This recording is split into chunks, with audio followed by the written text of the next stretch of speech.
সমসাময়িক প্রেক্ষাপটকে লক্ষ্য রেখে কিছুদিন পূর্বেই পার্শ্ববর্তী দেশের প্রধানমন্ত্রীর সফরকে কেন্দ্র করে বাংলাদেশের যে দেশীয় পরিস্থিতির ঘোলাটে হাওয়া, সেটাকে কেন্দ্র করে মানুষের সঠিক দিক নির্দেশনা কি হওয়া উচিত, মানুষের চিন্তা ভাবনা কি হওয়া উচিত, মানুষের এই বিষয়কে নিয়ে কি ধরনের প্রস্তুতি পরিকল্পনা থাকা উচিত, সেটা নিয়ে মানুষ একটা ঘোলাটে দিক পার করছে। আমি বাংলাদেশের ইতিহাস ইতিপূর্বে বহুবার বলেছি এবং আজকেও এই ঘটনাকে সামনে রেখে বাংলাদেশের ইতিহাস, বাংলাদেশ নামক এই ভূখণ্ডটির মাধ্যম কি হতে পারে,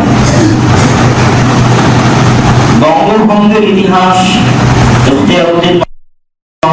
ইতিহাস, গৌড় বিজয়ের ইতিহাস, স্বাধীন সুলতানি শাসন আমলের ইতিহাস, মোগলদের অধীনে থাকার ইতিহাস, তার মধ্যে বাংলাদেশে ইসলাম আসার রাজনৈতিক পটভূমির শুরুটা ইখতিয়ারউদ্দিন মোহাম্মদ বিন বখতিয়ার খিলজির মাধ্যমে হয় এবং তিনি গৌড় বিজয় করেন, যেটা তৎকালীন হিন্দু শাসন ক্ষমতার কেন্দ্রভূমি বা রাজধানী ছিল। সেটা বিজয় করার পর তিনি সেখানে প্রথম রাজধানী স্থাপন করেন স্বাধীন বাংলাদেশে। প্রথম রাজধানী হচ্ছে গৌড়। তার আরো লক্ষ্য উদ্দেশ্য ছিল তিনি পুরো বাংলাদেশ বিজয় করে তিব্বত পর্যন্ত পৌঁছেছিল তার বিজয় অভিযান। বাংলাদেশের সীমানা পেরিয়ে চীনের সীমান্তবর্তী হিমালয়ের পাদদেশে অবস্থিত তিব্বত পর্যন্ত ইখতিয়ারউদ্দিন মোহাম্মদ বিন বখতিয়ার খিলজি তার বিজয় অভিযান চালিয়েছিলেন। কিন্তু তিব্বতে আক্রমণ করার পর তিনি পরাজিত হন। তার সাথে থাকা মুজাহিদ বাহিনী তিব্বত বিজয় করতে পারেনি। ব্যর্থ মনোরথ হয়ে হতাশ হয়ে তিব্বত থেকে ফিরে তিনি বাংলাদেশের দিনাজপুর জেলার দেবকোট অঞ্চলে এসে তিনি অবস্থান করেন এবং সেখানে তার মৃত্যু হয়। তো স্বাধীন বাংলাদেশের প্রথম স্থপতি ইখতিয়ারউদ্দিন মোহাম্মদ বখতিয়ার খিলজি স্বাধীন মুসলিম বাংলাদেশের, এবং সেটা রাজধানী হচ্ছে গৌড়। এবং পরবর্তীতে দীর্ঘদিন সুদীর্ঘ 500 বছর যাবত স্বাধীন সুলতানি শাসন আমলের রাজধানী ছিল গৌড়, যেটা ইতিহাসে লখনৌতি, লক্ষণাবতী, কেন লক্ষণ সেনদের রাজত্ব ওখানে ছিল। তারে পরাজিত যেগুলো পরাজিত বানিয়ে গেছে, এই জন্য তার নামের সাথে মিলে যেতে ওখানে অনেক সময় লখনৌতি, লক্ষণাবতী, গৌড় ইত্যাদি নামে জায়গাটি পরিচিত। স্বাধীন সুলতানি শাসন বাংলাদেশে এখনো পাওয়া যায়, যেমন রাজশাহী বাঘা অঞ্চলের মসজিদ, নওগাঁর কুসুম্বা মসজিদ, চাঁপাইনবাবগঞ্জের ছোট সোনা মসজিদ, এগুলো সবই স্বাধীন সুলতানি শাসন আমলে নির্মিত এবং এগুলোর নির্মাণ কাল 15-20 বছরের বেশি পার্থক্য নয়। রাজশাহী বাঘায় অবস্থিত মসজিদ, নওগাঁর কুসুম্বা মসজিদ এবং চাঁপাইনবাবগঞ্জের ছোট সোনা মসজিদ, এগুলোর নির্মাণ কালের মধ্যে 15 থেকে 30 বছরের পার্থক্য আছে এবং সবগুলি স্বাধীন সুলতানি শাসন আমলে নির্মিত। এগুলো হচ্ছে সেই স্বাধীন বাংলাদেশের নিদর্শন। যখন রাজধানী ছিল গৌড়, সেই গৌড়টা কোনটা যেখানে বসে থেকে ইখতিয়ারউদ্দিন মোহাম্মদ বখতিয়ার খিলজি দখল করেছিলেন এবং পরবর্তীতে স্বাধীন সুলতানি শাসন আমলের রাজা বাদশাহরা সেখান থেকে রাজত্ব চালাতেন। আলাউদ্দিন খিলজি বলেন, ইলিয়াস হোসেন শাহ বলেন, ইতিহাস পড়লে যত স্বাধীন সুলতানি শাসন আমলের রাজা বাদশাহের নাম পাওয়া যায়। সেই গৌড়টা হচ্ছে চাঁপাইনবাবগঞ্জের সোনা মসজিদ বর্ডার অতিক্রম করার পর মালদা ওল্ড স্টেশন, পুরাতন রেল স্টেশন পৌঁছা পর্যন্ত যে রোড, যে রাস্তা, এই রাস্তার নাম হচ্ছে গৌড় রোড। চাঁপাইনবাবগঞ্জের সোনা মসজিদ বর্ডার ক্রস করে মালদা ওল্ড স্টেশন, পুরাতন রেল স্টেশন পৌঁছা পর্যন্ত যে রাস্তা, এই রাস্তার নাম হচ্ছে গৌড় রোড এবং এই রাস্তার দুই ধারে অসংখ্য অবৈধ পুরাতন মসজিদ আছে এবং এই পুরো অঞ্চলটাই ছিল গৌড় রাজধানী, যে রাজধানী বিজয়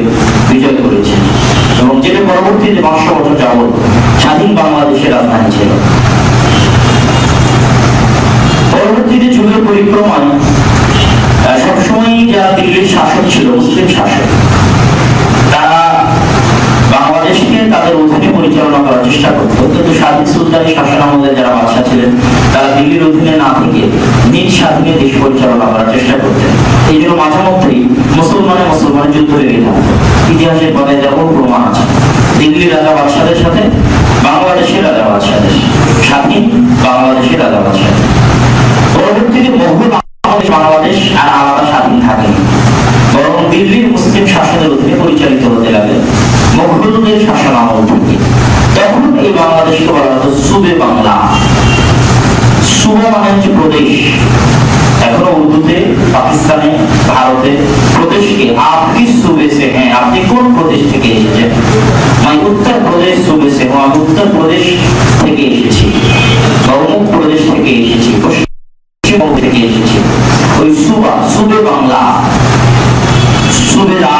সুবেদার মানে হচ্ছে সুবার যে রক্ষক তথা প্রদেশের যে প্রধান, প্রদেশের যে দায়িত্বশীল। তখন সুবে বাংলা দিল্লির মোগল শাসন আমলের অধীনে একটা প্রদেশ হিসেবে বাংলা পরিচালিত হতো। এবং তখন বাংলার প্রদেশ ছিল আসাম, বিহার, উড়িষ্যা, এই বাংলা, ওই বাংলা, এগুলো সব ছিল স্বাধীন বাংলাদেশের অন্তর্ভুক্ত।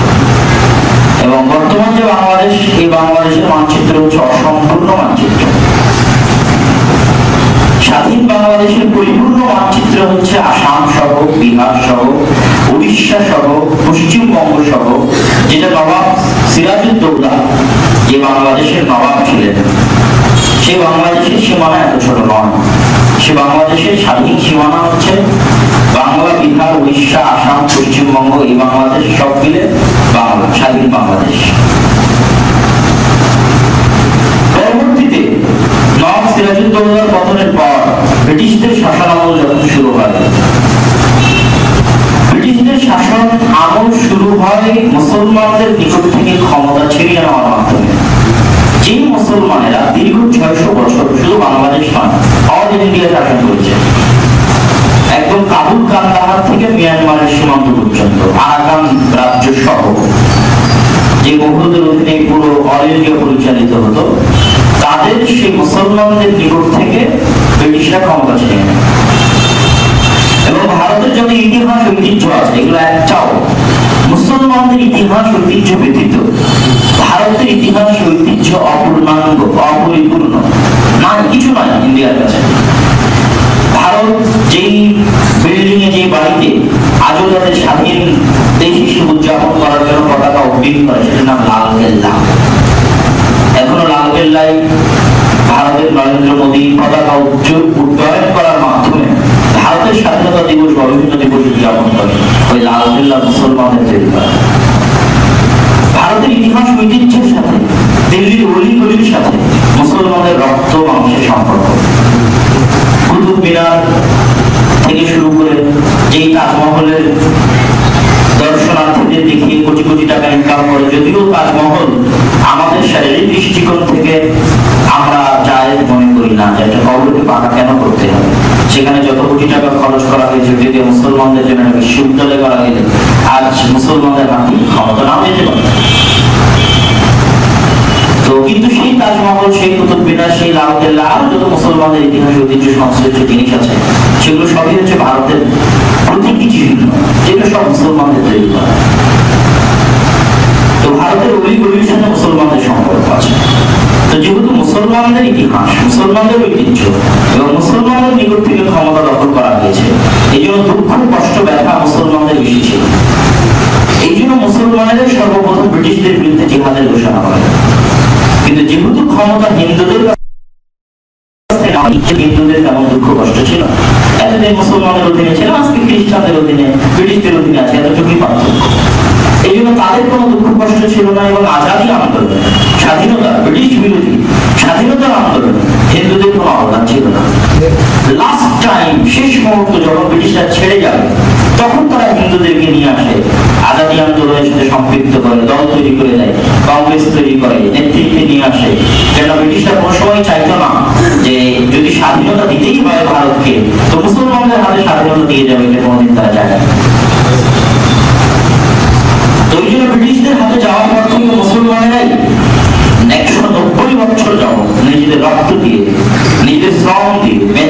অর্থ দিয়ে ব্রিটিশদের বিরুদ্ধে জিহাদ এবং আন্দোলন পরিচালনা করেছে।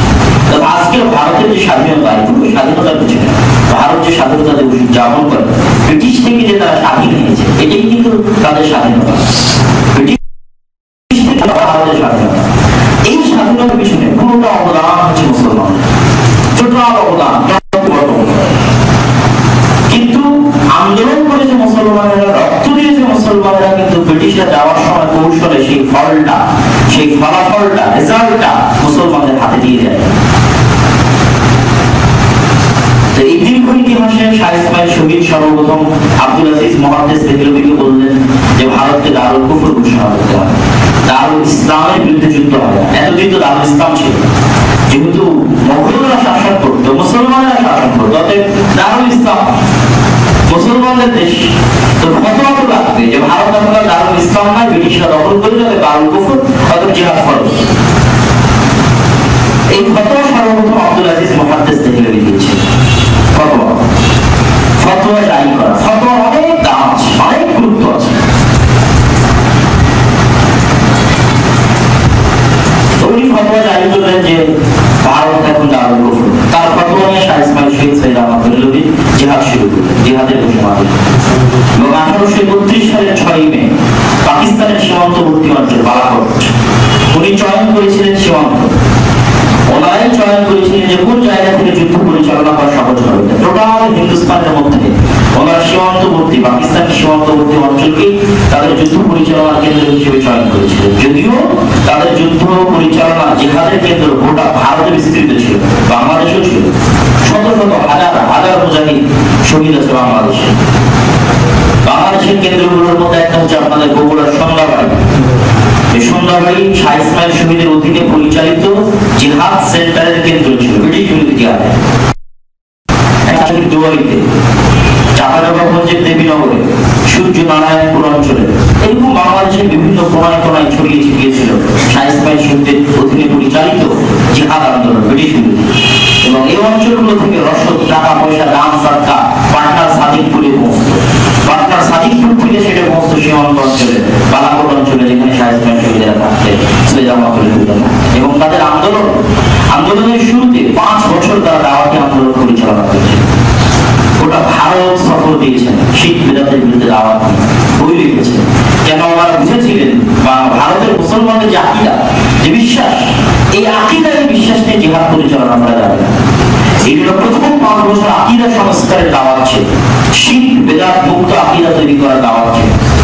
সেই জন্য উনি তাকবিয়াতুল ঈমান বই লিখেছেন, যেটা কল্পনা করতে পারবে না মানুষ, যে ভারতের মাটিতে বসে আকীদার উপর, ঈমানের উপর, তাওহীদের উপর, শিরকের বিরুদ্ধে, বেদাতের বিরুদ্ধে, তাকলীদের বিরুদ্ধে এত কঠিন ভাষায় ব্রিটিশদের অধীনে কোন সুযোগ সুবিধা ছাড়াই, নির্যাতিত অবস্থায়, মাজলুম অবস্থায়, পালিয়ে বেড়ানো অবস্থায় এত দামি, এত উন্নত মানের বই মানুষ কিভাবে লেখে?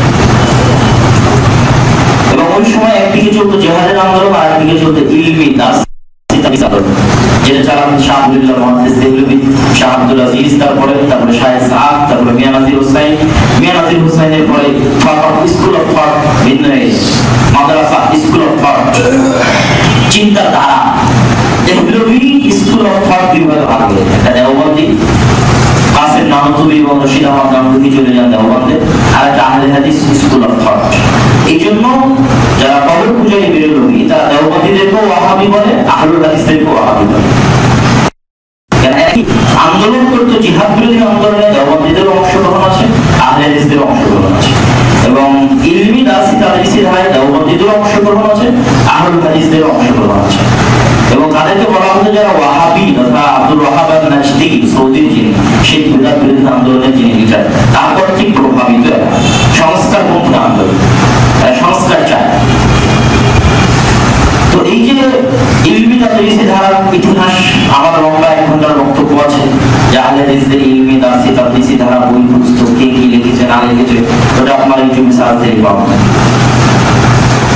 আর একদিকে জিহাদি আন্দোলন, ওই জিহাদি আন্দোলনের ফল হচ্ছে মুসলমানদের ওই রক্ত মাংস, আন্দামান দ্বীপপুঞ্জে মুসলমানদের অত্যাচার, নির্যাতন। বাংলাদেশের টিটুমিরে ফরাজি আন্দোলনের হাজী শরীয়তুল্লাহ, যার নামে শরীয়তপুর, এগুলো সব এই আন্দোলনের উৎস সব বাংলাদেশ। হাজী শরীয়তুল্লাহর আন্দোলনের উৎস বাংলাদেশ,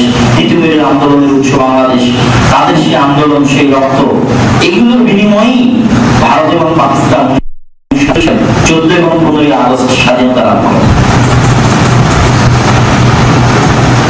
এবং এই স্বাধীনতাই হচ্ছে এই অঞ্চলের মানুষের প্রথম এবং মূল স্বাধীনতা। সেই স্বাধীনতার ক্ষেত্রে কয়েকটা সমস্যা দেখা দেয়। এক নম্বর, 1905 থেকে 1900 থেকে ব্রিটিশরা বোঝা শুরু করেছিল যে ক্ষমতা তাদেরকে ছেড়ে দিতে হবে, এবং তখনই তারা বিভিন্ন দল সংগঠন তৈরি করার ক্ষেত্রে উৎসাহ দিতে থাকে। দুটো দল সংগঠন তৈরি হয়, একটা কংগ্রেস, একটা মুসলিম লীগ। মুসলিম লীগে থাকেন মিস্টার জিন্না, কংগ্রেসে জওহরলাল নেহরু, গান্ধী, আবুল কালাম আজাদ, মিস্টার জিন্নার সাথে থাকেন আল্লামা ইকবাল, আর অনেকে। তো প্রথম চেষ্টা ছিল যে হিন্দু মুসলিম মিলে এক দেশ হবে, অখণ্ড ভারত। অখণ্ড ভারতের চিন্তা গান্ধীর বেশি ছিল, জওহরলাল নেহরুর ছিল, এবং প্রথম দিকে জিন্নারও ছিল অখণ্ড ভারতের চিন্তা। কিন্তু সময় পরিক্রমা, ব্রিটিশদের আচরণ, হিন্দুদের আচরণ এবং ব্রিটিশদের হিন্দুদেরকে প্রাধান্য দেওয়া ইত্যাদি লম্বা দীর্ঘ পরিক্রমা মিস্টার জিন্না এবং আল্লামা ইকবাল ভাবেন যে মুসলমানদের জন্য আলাদা দেশের প্রয়োজন আছে। এবং এটি যে ওই সময় মুসলমানদের মধ্যে বিরাট দ্বন্দ্বের সৃষ্টি হয় যে অখণ্ড ভারতে মুসলমান থাকবে না আলাদা স্বাধীন মুসলিম দেশে মুসলমান থাকবে। বড় বড় আলেম ওলামা দুইভাবে বিভক্ত হয়ে যায়। যেমন মাওলানা আবুল কালাম আজাদ, কংগ্রেসের নেতা, বিখ্যাত আহলে হাদিস আলেম। তাফসীর ইবনে কাসিরের যে বাংলা অনুবাদ হয়েছে ডক্টর মুজিবুর রহমান, তার শ্বশুর মাওলানা মোহাম্মদ জুনাগরি, যিনি প্রথম উর্দুতে অনুবাদ করেন, ওনার তাফসীর ইবনে কাসিরের অনুবাদের ভূমিকায়, ইলামুল মুওয়াক্কিঈনের অনুবাদের ভূমিকায় মাওলানা আবুল কালাম আজাদের ভূমিকা লেখা আছে। মাওলানা আবুল কালাম আজাদ, যিনি ভারতের শিক্ষামন্ত্রী এবং কংগ্রেসের বড় নেতা, উনি অখণ্ড ভারতের পক্ষে মুসলমানদের মধ্যে থেকে। জমিয়তুল উলামা হিন্দের আমির মাওলানা হুসাইন আহমদ মাদানী, যার ছেলেরা এখন জমিয়তুল উলামা হিন্দের দায়িত্ব পালন করছে, মাওলানা আশরাফ মাদানীর পিতা, উনিও অখণ্ড ভারতের পক্ষে কংগ্রেসের সাথে। অন্যদিকে আমাদের আহলে হাদিসের বিখ্যাত আলেম আব্দুল্লাহ কুরাইশি, তার বাপ দাদারা, তারপরে মাওলানা আকরাম খান, উনিও আহলে হাদিস। তারপরে হচ্ছে আপনার দেওবন্দি ধারারও আরেকটা গ্রুপ আছে যেটা মাওলানা আশরাফ আলী থানভী। তারপরে যারা হচ্ছে পাকিস্তানে চলে গেছে তাকি উসমানের বাপ দাদারা, এরা হচ্ছে আলাদা পাকিস্তান চাই মুসলিম লীগের পক্ষে। মাওলানা আশরাফ আলী থানভী আলাদা পাকিস্তানের পক্ষে, তাকি উসমানের বাপ দাদারা আলাদা পাকিস্তানের পক্ষে, আব্দুল্লাহ কাফির কুরাইশি আলাদা পাকিস্তানের পক্ষে, মাওলানা আকরাম খান আলাদা পাকিস্তানের পক্ষে। এইভাবে মুসলমানরা দুই ভাগে বিভক্ত হয়ে যায় এবং উভয়ের পক্ষে যুক্তি এবং তর্ক আছে। আজও যুক্তি তর্ক আছে যে 1947 সালে যদি এক দেশ থাকতো তাহলে আর মুসলমানদের কি হতো, সুবিধা বেশি হতো না কম হতো, আর আজ দেশ ভাগ করে সুবিধা বেশি হয়েছে না কম হয়েছে, যেটা অনেক মতভেদ আছে। তো আমি সেটার পিছনে যাচ্ছি না, যেহেতু দেশ ভাগ হয়েই গেছে এবং বিজেপি, আরএসএস, সংঘ পরিবার, যারা কট্টর হিন্দুত্ববাদী, হিন্দু সুপারিয়রিটিতে যারা বিশ্বাস করে, ব্রাহ্মণ্যবাদে যারা বিশ্বাস করে, যেমন ইহুদিরা ইহুদি সুপারিয়রিটিতে বিশ্বাস করে যে একমাত্র পৃথিবীতে বাঁচার নৈতিক অধিকার স্বাধীনভাবে একমাত্র মানুষ হিসেবে বাঁচার অধিকার ইহুদিরই আছে, বাকি সব ওদের গোলাম।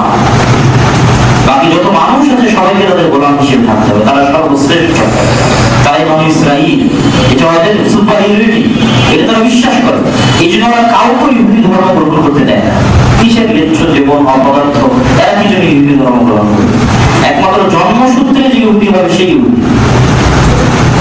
ঠিক এরকম সুপারিয়রিটিতে বিশ্বাস করে ব্রাহ্মণ্যবাদীরা, যে যিনি ভগবান তার মাথা থেকে এসেছে যারা, তার ব্রাহ্মণ, এবং তারা বাদে দুনিয়াটা যা আছে সবাই তাদের গোলাম হিসেবে থাকবে।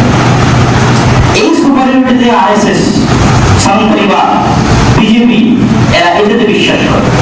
বিজেপি হচ্ছে রাজনৈতিক ফ্রন্ট, আর অভ্যন্তরীণ গোপন সন্ত্রাসী দল হচ্ছে আরএসএস, সংঘ পরিবার, আর তাদের রাজনৈতিক ফ্রন্ট হচ্ছে বিজেপি।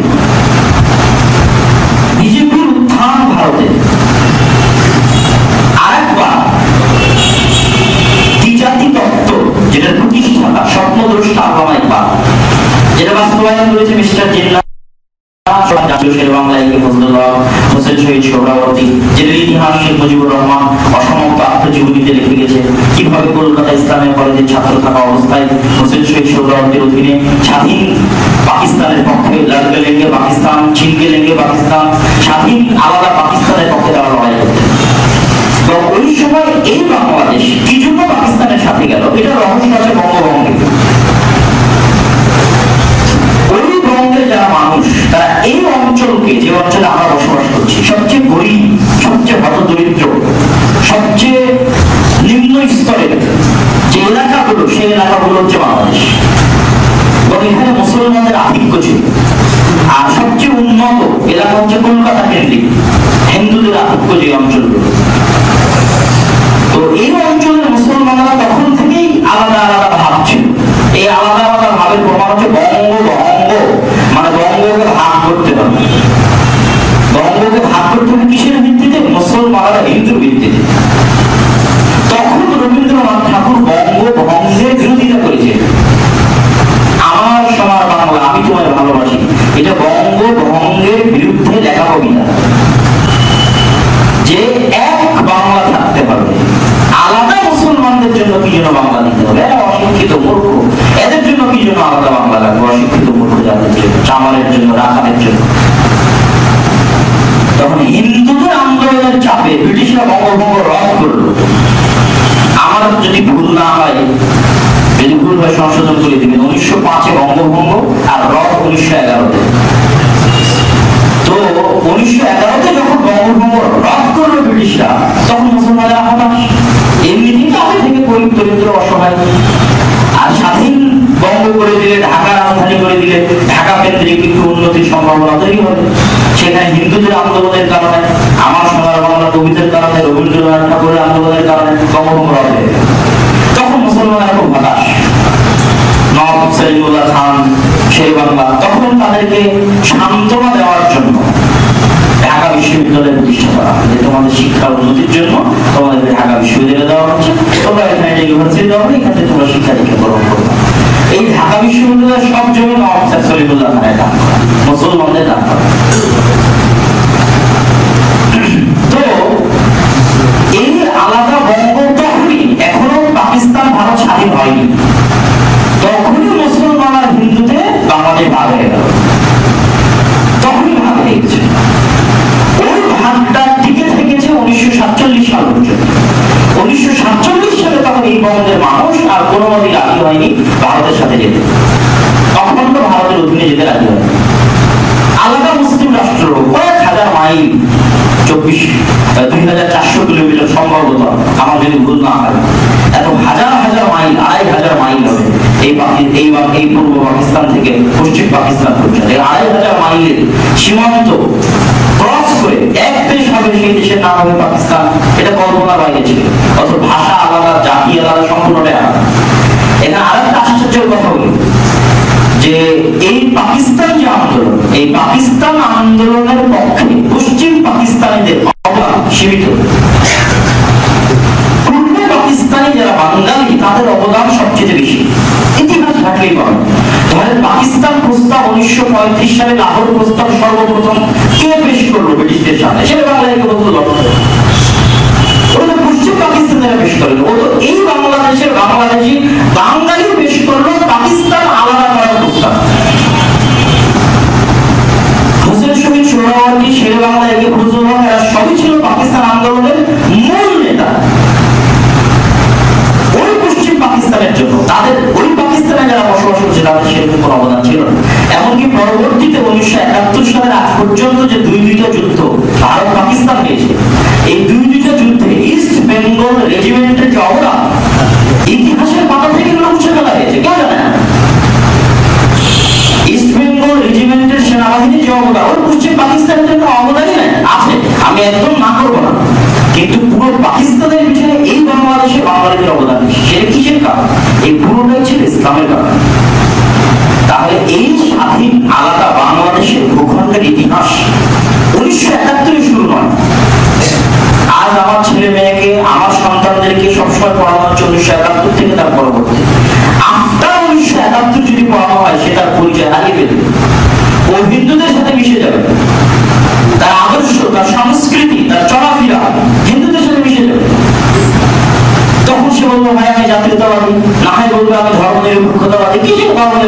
জাতীয়তাবাদ। এই বাংলাদেশের প্রতিষ্ঠিত জাতীয়তাবাদ কি হয়নি? এই বাংলাদেশের প্রতিষ্ঠিত ধর্মনিরপেক্ষতাবাদ কি হয়নি? এই বাংলাদেশের প্রতিষ্ঠাতা শুধু ইসলামের কারণে হয়েছে। এটা পুরো ইতিহাস প্রথম থেকে পড়ে আসতে হবে। গৌড় রাজধানী তো বাংলাদেশে, ইখতিয়ারুদ্দিন মহমুদ বখতিয়ার খিলজি বাংলাদেশ জয় করেছে, স্বাধীন সুলতানি শাসন আমল বাংলাদেশে, ব্রিটিশ বিরোধী আন্দোলনের অবদান বাংলাদেশে, পাকিস্তানের পক্ষে আন্দোলনের অবদান বাংলাদেশে, বঙ্গভঙ্গের বিরুদ্ধে আন্দোলনের অবদান বাংলাদেশে। এগুলো পুরোটাই ছিল শুধু ইসলামের কারণে।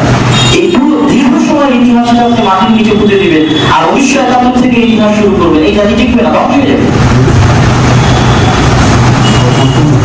এই জন্য আমি বলবো যে আমাদের খেলাটা মূলত, আমাদের যুদ্ধটা মূলত হতে হবে শিক্ষা, সংস্কৃতি, আদর্শ, জ্ঞানের যুদ্ধ। আপনি আজকে হ্যাঁ নরেন্দ্র মোদী অবশ্যই তার কয়েকটা যে খারাপ কাজ, যেই খারাপ কাজগুলো ভারতের অতীতের কোন প্রধানমন্ত্রী করেন, যেমন বাবরি মসজিদ, দীর্ঘদিন যাবত বাবরি মসজিদকে ঝুলতে থেকেছে, কোন সরকার সাহস করেনি যে কোর্ট থেকে ফায়সালা নিয়ে এসে বাবরি মসজিদকে ধ্বংস করে দিয়ে ওই জায়গায় রাম মন্দির করার মতো সাহসিকতা ভারতের কোন দলের কোন প্রধানমন্ত্রী কোনদিন দেয়। কাশ্মীরের লম্বা ইতিহাস আছে, আমার 30-35-1 ঘন্টার বক্তব্য আছে, আমি যারা মসজিদ থেকে শুরু করে ইউটিউবে আমার ভিডিও আছে কাশ্মীরের লম্বা ইতিহাসের। সেখানে আমি বলেছি যে কাশ্মীর ভারতের সাথে এই শর্তে অন্তর্ভুক্ত হয়েছে যে কাশ্মীরের আলাদা সাহিত্য শাসনের ক্ষমতা দিতে হবে, এবং এই আলাদা সাহিত্য শাসনের ক্ষমতা কোন ভারতের কোন দল, কোন প্রধানমন্ত্রী লঙ্ঘন করে। এটা সংবিধানের অন্তর্ভুক্ত ছিল যে কাশ্মীরে কোনো হিন্দু জমি কিনতে পারবে না, কাশ্মীরে কোনো মেয়ে কোনো হিন্দু বিবাহ করতে পারবে না, যেন কাশ্মীরের অখণ্ডতা, মুসলিম সংখ্যাগরিষ্ঠতা কোনদিন যেন লঙ্ঘন না হয়, আছে ভারতের সাথে সাহিত্য শাসনের মাধ্যমে। এই কাশ্মীরের সাহিত্য শাসনকে সম্পূর্ণরূপে ধ্বংস করে দিয়ে, সংবিধান থেকে বের করে দিয়ে পুরো কাশ্মীরকে ভারতের করতালগত সম্পূর্ণরূপে অধীনস্থ দাস বানানোর কাজ সম্পূর্ণরূপে নরেন্দ্র মোদী করেছে। গুজরাটের গণহত্যার কথা তো সবাই জানে। আর সবচেয়ে ভয়ঙ্কর, যেটা বাংলাদেশের জন্য ভয়ঙ্কর, যেই জন্য বাংলাদেশের এটা বিরোধিতা করা শক্তভাবে উচিত। অন্যগুলো একটা গেল কাশ্মীরের জন্য, একটা গুজরাটের জন্য, একটা বাবরি মসজিদ, সব বাদ দিলাম। এই লাস্টেরটা হচ্ছে বাংলাদেশের অস্তিত্ব বিরোধী। সেটা হচ্ছে আসামে যদি বিজেপি আসে, এইবারের নির্বাচনে যে নির্বাচন চলতেছে রানী, পশ্চিমবঙ্গে যদি বিজেপি আসে, যেটা মমতা ব্যানার্জির বিরুদ্ধে যে নির্বাচন চলতেছে, বিজেপি লড়াই করতেছে, এবং নরেন্দ্র মোদীর সফরের মূল টার্গেট ছিল রাজনৈতিকভাবে মমতা ব্যানার্জিকে পরাজিত করা পশ্চিমবঙ্গ, এবং যে যে মন্দির অখ্যাত, কেউ চিনত না, কেউ জানতো না, সেই মন্দির সেই জায়গাগুলোতে নরেন্দ্র মোদী সফর করলো শুধু পশ্চিমবঙ্গে তাদের ভোটকে কাস্ট করার জন্য। তো সিএএ, সিএএ, এনআরসি, এই দুইটা নিয়ম যদি ভারত সরকার বাস্তবায়ন করে বিজেপি সরকারের অধীনে থাকা অবস্থায়, তো ইন্ডিয়ার আসাম এবং পশ্চিমবঙ্গের লক্ষ কোটি বাঙালি বাংলাদেশি অভিযোগ দিয়ে ঠিক যেভাবে মায়ানমারের রোহিঙ্গাদেরকে বের করে দেওয়ার সাথে বের করে দেওয়া, এবং এটা অন্য কোনো দেশের জন্য বিপজ্জনক নয়, বাংলাদেশের জন্য বিপজ্জনক। এবং এটা ওপেন ভিডিও আছে নরেন্দ্র মোদী कि हजारों लाखों करोड़ों बांग्लादेशी घुस बैठिए, इंडिया के अंदर रह के काम करके खा रहे हैं, हम उसको निकालेंगे, घुस बैठिए। মানে বাংলাদেশ থেকে অবৈধভাবে ইন্ডিয়াতে ঢুকেছে তারা লক্ষ কোটি বাংলাদেশি আছে, তাদেরকে আমরা বের করব। অত যারা চুপ চুপ ধরে ভারতে আছে, এখন ওদেরকে বলতেছে 1947-এর আগে, 1952-এর আগে বাপ দাদার সার্টিফিকেট দেখাতে হবে। কতজন দেখাতে পারবে 1952-1947-এর আগে বাপ দাদার সার্টিফিকেট? 1971-এর আগ পর্যন্ত মানুষ এপার থেকে ওপার যাতায়াত করতে থেকেছে। 1947-এর সময় লাখো কোটি মানুষ এপার থেকে ওপারে গেছে। আজকে বাংলাদেশেও যদি মানুষজনকে বলা হয় যে আপনি বাংলাদেশে যে আছেন 1952-1947-এর আগে বাপ দাদার কাগজ দেখাতে, কয়জন দেখাবে? কয়জন বাপ দাদা ইন্ডিয়াতে আছে? এইভাবে একটা সম্প্রদায়ের লক্ষ কোটি মানুষকে ওই দেশ থেকে বের করে বাংলাদেশে ঢোকা, এই কারণগুলোর কারণে বাংলাদেশের অবশ্যই শক্ত প্রতিবাদ থাকা উচিত ছিল। কিন্তু আমি বলবো এই লড়াই আসল লড়াই নয়। আসল লড়াই হচ্ছে আমি যে ইতিহাস বললাম, এই ইতিহাসের জ্ঞান অর্জন করে শিক্ষা, সংস্কৃতি, আদর্শের লড়াই। আজ রাজপথে আমি আপনি ঠিক আছে আন্দোলন করতেছি, করতেছি, মিছিল মিটিং করতেছি, হরতাল করতেছি, কাল তো আমি না হয় ওখানে রাজপথ আন্দোলন করতেছি নরেন্দ্র মোদীকে বাংলাদেশে, আমার ঘরে যে স্টার জাতি Bangla, Narendra Modi cinema, movie, BJP, Sony সব যে আমার ঘরের মধ্যে চলছে, এটাকে বন্ধ করবে। আসল লড়াই পাকিস্তানিরা পিটিএফ উর্দু ভাষা শিখাতে পারে, উর্দু ভাষার বিরুদ্ধে বাঙালি আন্দোলন, আর এখন সেই বাঙালি হিন্দি দেখতে দেখতে হিন্দি শিখে ফেলছে। তাহলে আসল লড়াই তো এই শিক্ষা, সংস্কৃতি, আদর্শের লড়াই। আপনি মুখে ইন্ডিয়ার বিরোধিতা করতেছেন, ঠিকই আপনার যুবক সমাজ আইপিএল দেখার জন্য ব্যস্ত আছে, আইপিএল জন্য ব্যস্ত আছে। আপনি মুখে ইন্ডিয়ার বিরোধিতা করতেছেন, ঠিকই বলিউডের মুভি, সিনেমা নিয়ে আপনার যুবক সমাজ ব্যস্ত আছে। তাহলে প্রত্যেকটা ধাপে ধাপে শিক্ষা, সংস্কৃতি এবং আদর্শে বাংলাদেশের মুসলিম সমাজকে ইন্ডিয়ান সংস্কৃতি পঙ্গু করে দিচ্ছে, ইন্ডিয়ান আদর্শ পঙ্গু করে দিচ্ছে, আদর্শহীন করে দিচ্ছে, ধ্বংস করে দিচ্ছে। ইন্ডিয়ান আদর্শ সংস্কৃতির বিরুদ্ধে জিহাদ হচ্ছে, লড়াই হচ্ছে বাংলাদেশের মুসলমানদের অস্তিত্বের টিকে থাকার প্রথম লড়াই। এবং এখান থেকে যদি আমরা আমাদের পরিবার, সমাজকে বের করে নামিয়ে আসতে পারি, তো ইন্ডিয়ান সমাজ আর বাংলাদেশি সমাজের মধ্যে কোনো পার্থক্য নেই। যেই ধরনের টিভি শো ইন্ডিয়ার মাটিতে হলো, ওই ধরনের টিভি শো গুলো হচ্ছে পুরোটা যৌন চুরি দেওয়া, ন্যাক্কারজনক, জঘন্য টিভি শো। আর সেই টিভি শো গুলো এখন বাংলাদেশে হচ্ছে 10-15 বছর। আমি নাম বলতেছি,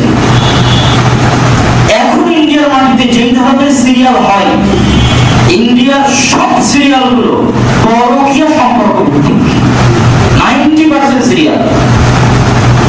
বাংলাদেশের নাটকগুলো তৈরি হয় বিবাহের পূর্বের প্রেম ভিত্তিক, উভয়টাই হারাম। কিন্তু বাংলাদেশের নাটক, সিনেমা, মুভিগুলো 90% থাকে বিবাহের পূর্বের প্রেম, আর ইন্ডিয়ার সিরিয়ালগুলোর 90% থাকে বিয়ের পরে প্রেম।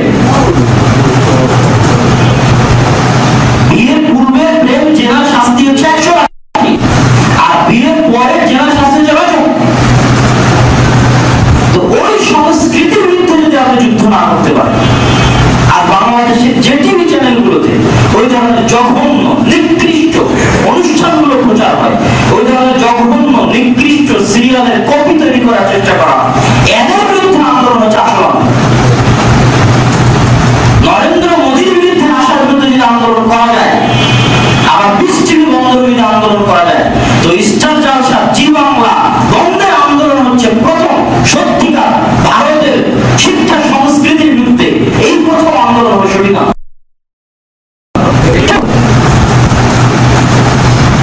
সুতরাং তরুণ এবং যুবক সমাজকে এই বিষয়গুলো, ইতিহাস, শিক্ষা, সংস্কৃতি নিয়ে সজাগ থেকে বাংলাদেশের সত্যিকার স্বাধীনতা কিভাবে টিকিয়ে রাখা যায়, কিভাবে ধরে রাখা যায়, এবং কিভাবে বাংলাদেশের ভবিষ্যৎ প্রজন্ম, এখানে হতাশ হওয়ার কিছু না। মানুষ মনে করে যে ভারত বিরাট দেশ, সেই দেশের সাহায্য সহযোগিতা ছাড়া আমি কেমনে চলবো। বাংলাদেশকে আল্লাহ সাল্লাল্লাহু আলাইহি ওয়া সাল্লাম অফুরন্ত, অগণিত, অসংখ্য নিয়ামত দিয়েছে। ব্রিটিশরা বাংলাদেশকে ইউজ করেছে গাভীর মতো, পাকিস্তানিরা বাংলাদেশকে ইউজ করেছে গাভীর মতো, গাভী এখানে থেকে দুধ দই ওরা নিয়ে চলে গেছে। এত ওই নিবিড়তা সেই কোন কালে বাংলাদেশ সফর করতে আসছে, তখন বলেছে এত নিয়ামত ভরা জমি ও কোনোদিন দেখেনি, এত নদী নালা, সবুজ গাছপালা কোনোদিন দেখেনি। সব নদী নালা ভারতের বাঁধের গুলোর কারণে মরুভূমি হয়ে গেল।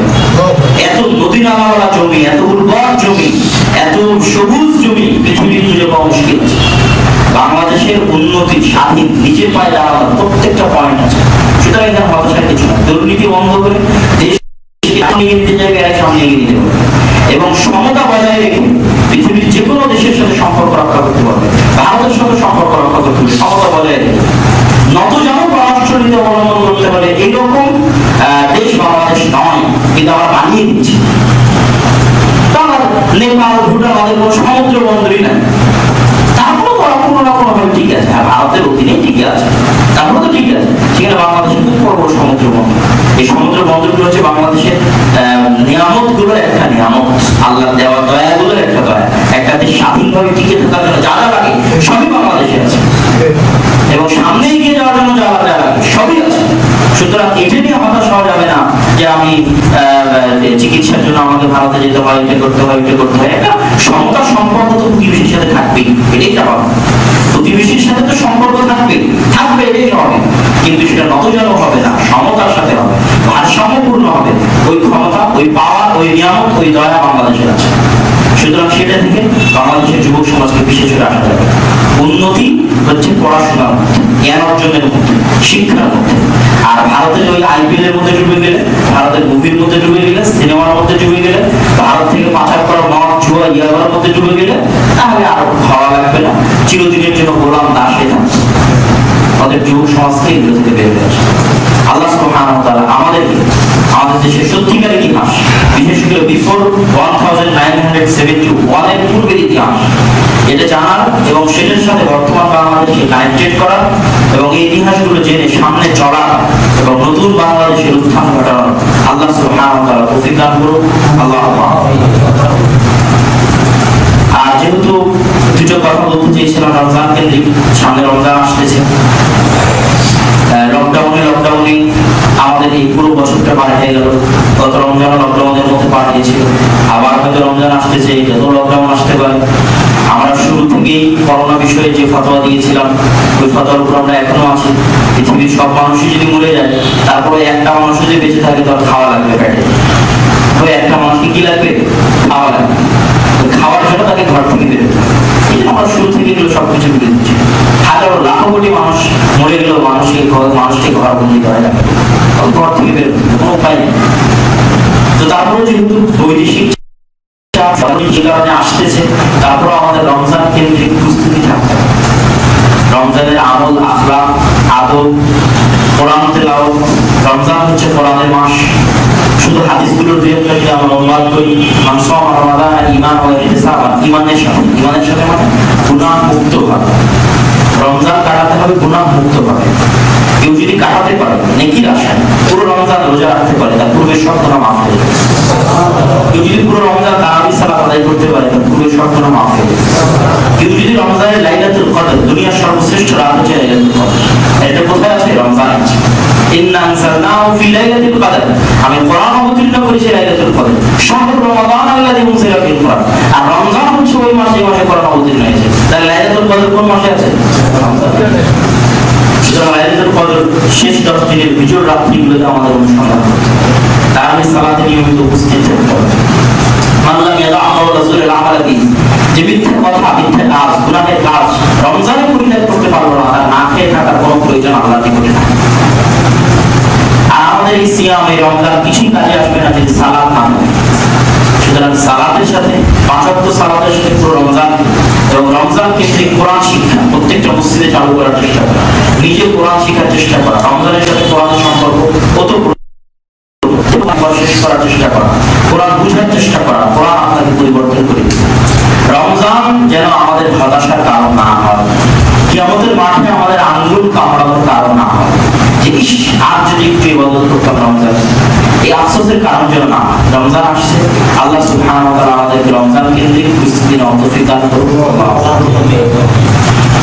আর মা এবং বোনদের উদ্দেশ্যে সংক্ষিপ্ত সময় শেষ হয়ে এসেছে, সংক্ষিপ্ত নাসিহা এটাই যে একটা জাতির ভবিষ্যৎ মা এবং বোনদের হাতেই।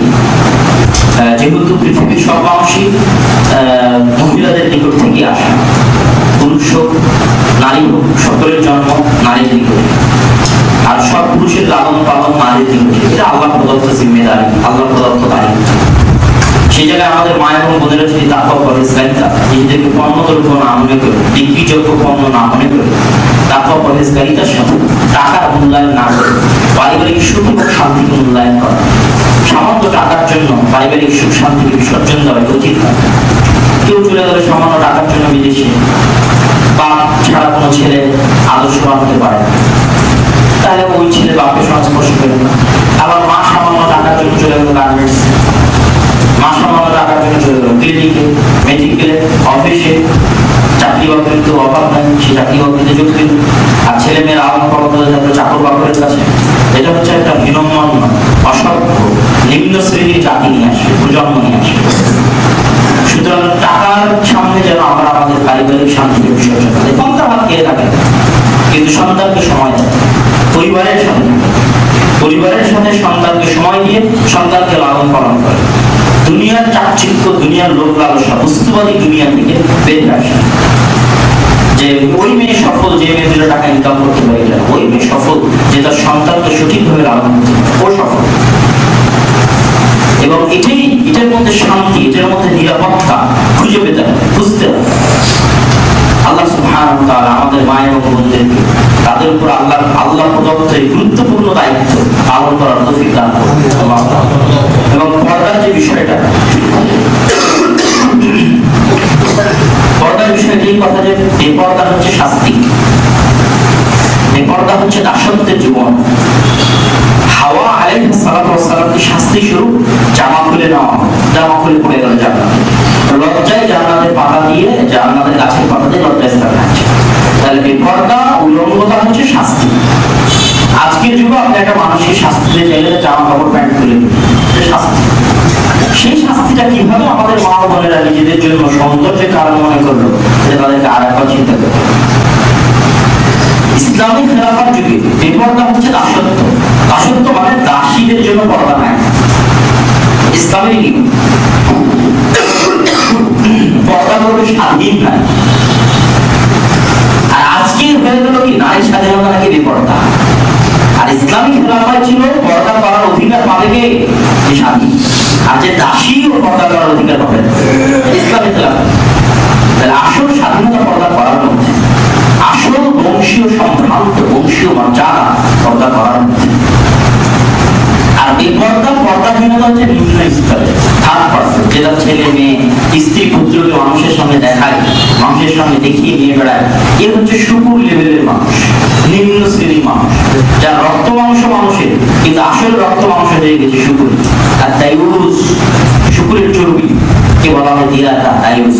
কেন শুকুরের মতো লজ্জা হয়, সবচেয়ে নির্লজ্জ, সবচেয়ে অপরিষ্কার জায়গা, পেশাব পায়খানা মিশ্রিত, সবচেয়ে নোংরা জায়গায় বসবাস করে শুকুর।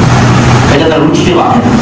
আর শুকুরের পিছন থেকে বুঝে খেতে শুকুরের বাঁধে না, এটা তার রুচিতে বাঁধে না।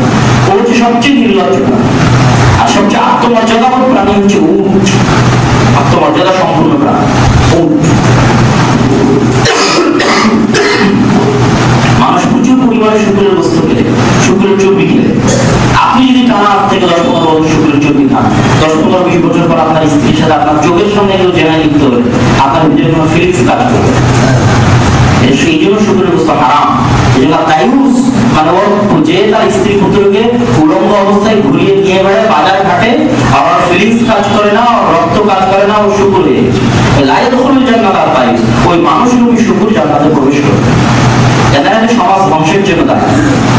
সুতরাং মা এবং বোনদের মর্যাদা, সম্মান, স্বাধীনতা, সম্ভ্রান্ত বংশের পরিচয়, শিক্ষার পরিচয়, উন্নতির পরিচয় পর্দার মধ্যে। আল্লাহ সুবহানাহু ওয়া তাআলা আমাদের মা এবং বোনদের এটা বুঝার তৌফিক দান করুন। আল্লাহ।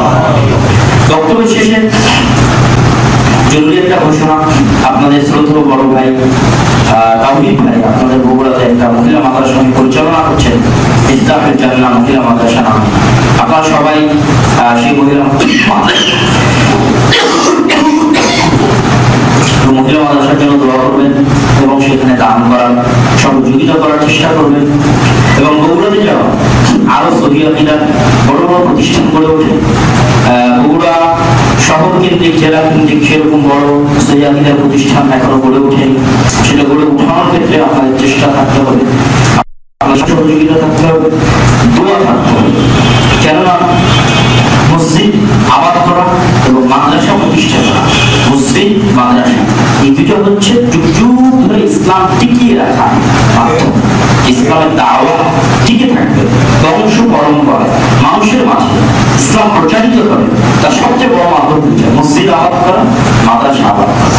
আল্লাহ সুবহানাহু ওয়া তাআলা আমাদেরকে মসজিদ আবাদ করা এবং মাদ্রাসা আবাদ করার সাথে সম্পৃক্ত রাখুন। আল্লাহ।